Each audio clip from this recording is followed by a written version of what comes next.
मध्य प्रदेश के कोने कोने से आए हुए एसटी, एससी, ओबीसी के भाई बहनों का यहां पर तालियों की गड़गड़ाहट से स्वागत अभिनंदन चाहता हूं। तालियों की आवाज आ नहीं रही है, तालियां बजेगी, आपको भी ऊर्जा मिलेगी और मंचासीन अतिथियों को भी ऊर्जा मिलेगी। मैं नारों की गुंजार के साथ में अपनी कुछ संक्षिप्त बातों को रखूंगा। नारों की झंकार ऐसे आना चाहिए। वैसे तो मध्य प्रदेश का शासन हम लोगों के बीच में उपस्थित है, लेकिन आवाज पूरे मध्य प्रदेश के शासन को और भारत देश के शासन को जाना चाहिए कि अब एसटी, एससी, ओबीसी के लोग जाग चुके हैं। अब अपने हक और अधिकार के लिए लड़ने के लिए सर पे कफन बांधकर निकल चुके हैं। जब तक हक अधिकार नहीं मिलेंगे तब तक हम रुकने वाले नहीं हैं। अजातशत्रू जिंदाबाद, अजातशत्रू जिंदाबाद, अजातशत्रू जिंदाबाद।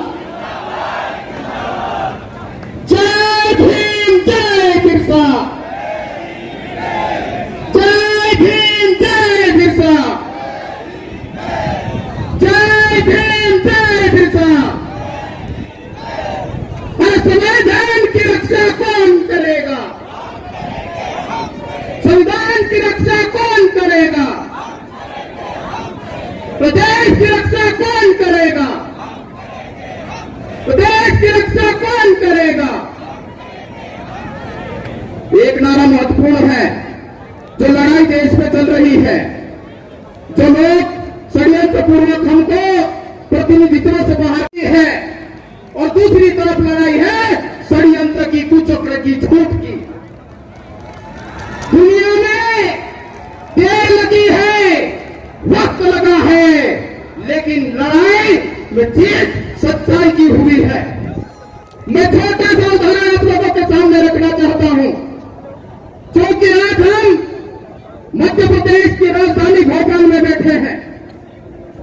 पढ़े लिखे लोगों का हुजूम बैठा हुआ है, सबको संज्ञान में है, लेकिन फिर भी मैं आप लोगों का संज्ञान में बात लाना चाहता हूं। इस मध्य प्रदेश की जनसंख्या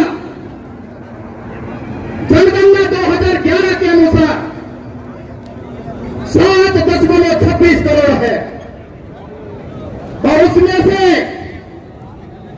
एसटी की जनसंख्या 20%, 1,53,00,000 जनसंख्या है, और एससी की जनसंख्या 16% के हिसाब से 1,13,00,000 की जनसंख्या है, और ओबीसी की जो जनसंख्या है इस प्रदेश में 50% है, और वो होती है 3.36 लाख करोड़। इस तरह से तीनों को यदि हम मिला देते हैं तो 6.29 करोड़ की जनसंख्या इस प्रदेश में एसटी, एससी और ओबीसी की है। अर्थात 86.6% जनसंख्या इस प्रदेश में एसटी, एससी, ओबीसी की है। बस्ती कितनी है? 13.3%, अर्थात मात्र 97 लाख जनसंख्या ओपन कैटेगरी की है। जब इस संविधान के अनुसार, लोकतंत्र की मूल धारा के अनुसार प्रतिनिधित्व की बात आती है, तो जो आज हम लोगों को प्रतिनिधित्व का प्रतिशत मिला हुआ है, वो एसटी का 20, एससी का 16 और ओबीसी का 14, 27 का झगड़ा मांडनी कोर्ट में चल रहा है। 86% लोगों के लिए 50% का रिजर्वेशन और 13% लोगों के लिए 50% का रिजर्वेशन। कहां है प्राकृतिक न्याय? कैसा न्याय कर रहे हैं आप लोग? और उसके बाद भी आप लोगों के पेट में दुख रहा है। यह तकलीफ हम लोगों को हो रही है। 4000 साल तक एसटी, एससी के लोगों को शिक्षा के अधिकार से वंचित रखा गया, और आजादी के अमृत महोत्सव के समय पे, जब आजादी के 75 साल में हम अमृत महोत्सव मनाते हैं, उस टाइम पे ये रिजर्वेशन का विरोध होता है। मात्र 75 साल में पकड़े आप लोग, 4000 साल और 75 वर्ष तुलना कर लीजिए आप लोग कि कहां पर ये न्याय हम लोगों के साथ में हो रहा है। माननीय सूर्यवंशी साहब की भावना को भी मैं समझता हूं, लेकिन लोगों की भावना को भी आपके सामने रखना जरूरत है। आज हम ताली बजाने नाचने नहीं आए हैं, हम हमारे हक और अधिकार की बात करने के लिए आए हैं। और हक और अधिकार ताली बजाने और नाचने जाने से नहीं मिलते हैं, तथ्य और तर्क के साथ में बात करने से हक और अधिकार मिलते हैं। अब वो समय गया कि जब चुनाव होता है, हम लोगों के बीच में बड़े बड़े नेता आते हैं, कहते हैं हम तुम्हारा भला करेंगे, और दारू मुर्गी बकरी के बदले पे हम लोगों के वोट लेके सरकार में विराजमान हो जाते हैं। और उसके बाद में हम लोगों का क्या हाल होता है? हम 2016 से पदोन्नति में आरक्षण के मुद्दे को लेकर संघर्ष कर रहे हैं। हम समझते हैं यह षड्यंत्र कैसे चल रहा है। सरकार चाहे किसी भी राजनीतिक विचारधारा की हो, लेकिन आपकी मंशा में खोट है। आप लोग, जब माननीय सुप्रीम कोर्ट कहता है कि आप पदोन्नति में आरक्षण का नियम बना के मध्य प्रदेश के कर्मचारियों को पदोन्नति का लाभ दे सकते हैं, शासकीय कार्य प्रभावित होने से बच सकते हैं, फिर क्यों चुप है? कितना अवसर चाहिए आप लोगों को? हमने देखते देखते 15 साल तक देख लिया है, और कितना इंतजार है? अब आ रहा है 2023, और इंतजार करना है क्या हम लोगों को? अब फैसला हम लोगों को करना होगा। जो हमारे मुद्दे और हक की बात करेगा, SC SC OBC उसके साथ रहेगा। ये फैसला हम लोगों को करना होगा। ये पर्यावरण वातावरण जो आप लोग देख रहे हो, चारों ओर नीले और पीले झंडे, नाना प्रकार के आंदोलन, जगह जगह पर ट्रैक्टरों का आंदोलन और लोगों का आंदोलन, महिलाओं का आंदोलन, विद्यार्थियों का आंदोलन। कब तक हम इस आंदोलन में करते रहेंगे? कब तक हम रोड पे लड़ते रहेंगे? अब वक्त आ गया है सही और सच। भैया रुक जाओ जरा, रुक जाओ, आप पीछे चलो, पीछे अबे रुक जाओ जरा, आप पीछे चलो, पीछे चलो, नहीं यहाँ से बना है, लेकिन खड़े हैं तो सब लोग इधर खड़े हैं यार, पीछे से बनवाओ ना यार, सबका है, सबका नहीं, सबको लाइए, फिर आगे लाके खड़ा करूंगा। चलो भैया पीछे चलो। दूसरी जो महत्वपूर्ण बात है, तुम्हें खड़े रहो, क्या हम लोग पूरे प्रदेश को साक्षर करेंगे, अच्छी बात है, लेकिन 2003 से लेकर अभी तक कितने बेतरक पदों की भर्ती हुई, ये युवा सवालों का जवाब मांग रहा है। अब ये जवाब मांगने के लिए आया है, सिर्फ सुनने के लिए नहीं आया है। हमारे युवा दर दर भटक रहे हैं, भोपाल में आके नौकरियों की मांग करते हैं, उन पर लाठियां बरसाई जाती है। आवास भत्ता की बात करते हैं, ये लॉजिकली बात है। माननीय कंसोटिया साहब और माननीय मंत्री जी से मैं ध्यान चाहूंगा कि हमारे लोगों को छात्रवृत्ति, हमारे लोगों का आवास भत्ता साल खत्म होने के बाद में दिया जाता है। हम लोग कौन सी फैक्ट्री के उत्पाद है, कौन सी उद्योगपति है? हम लोग, ये चिट्ठी आ गई है, मैं ध्यान रखूंगा, क्योंकि प्रोटोकॉल का सम्मान सबको करना चाहिए। लेकिन मुद्दे की बात है वो यह है कि हम लोग गरीब लोग हैं, और वो नीतियों की वजह से गरीब है।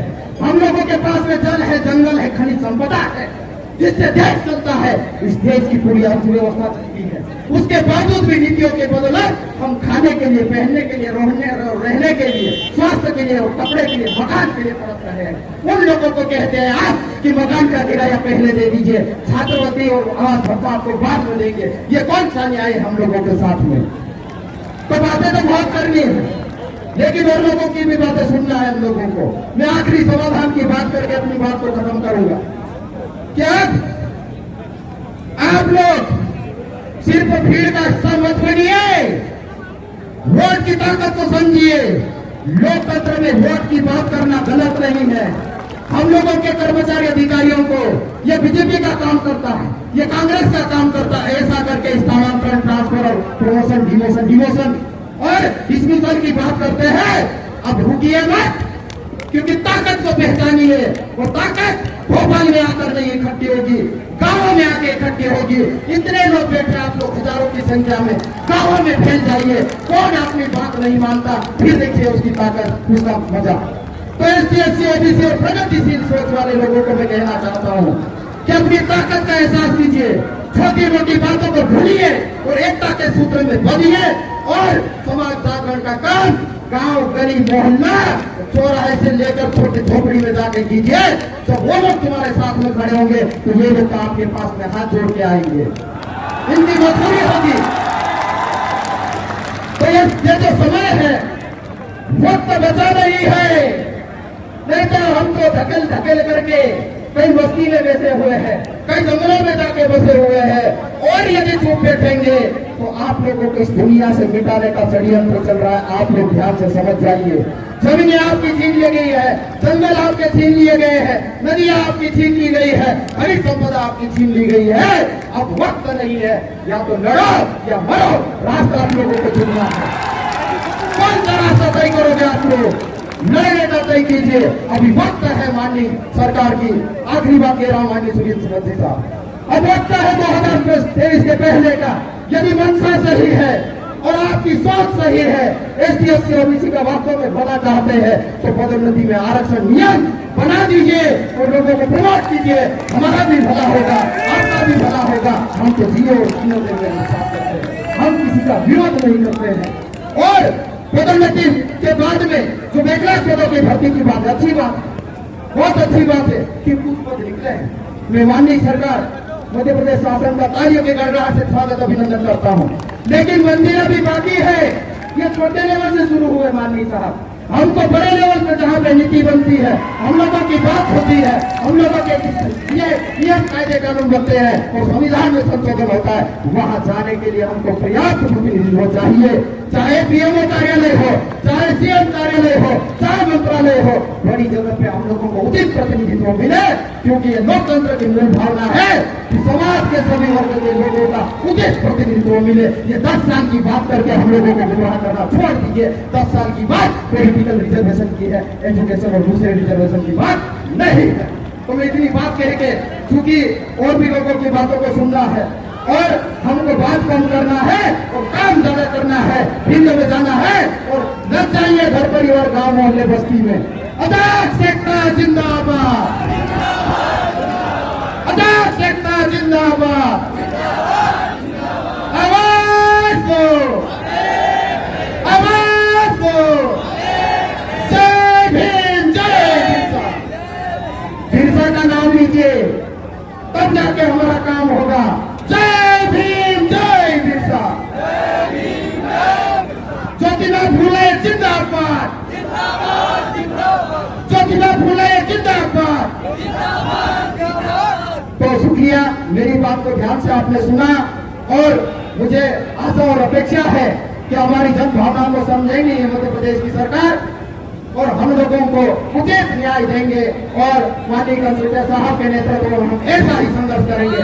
कभी कभी हम गुस्से में आ जाते, भावना में आ जाते हैं, मंच में बुलाते हैं, किसी को तो तिरस्कार कभी नहीं करना चाहिए। ये समाज हमेशा सम्मान करने की बात रखा है। हम पूरा हटाने के प्रकार से माननीय मंच का स्वागत अभिनंदन करते हैं। शुक्रिया।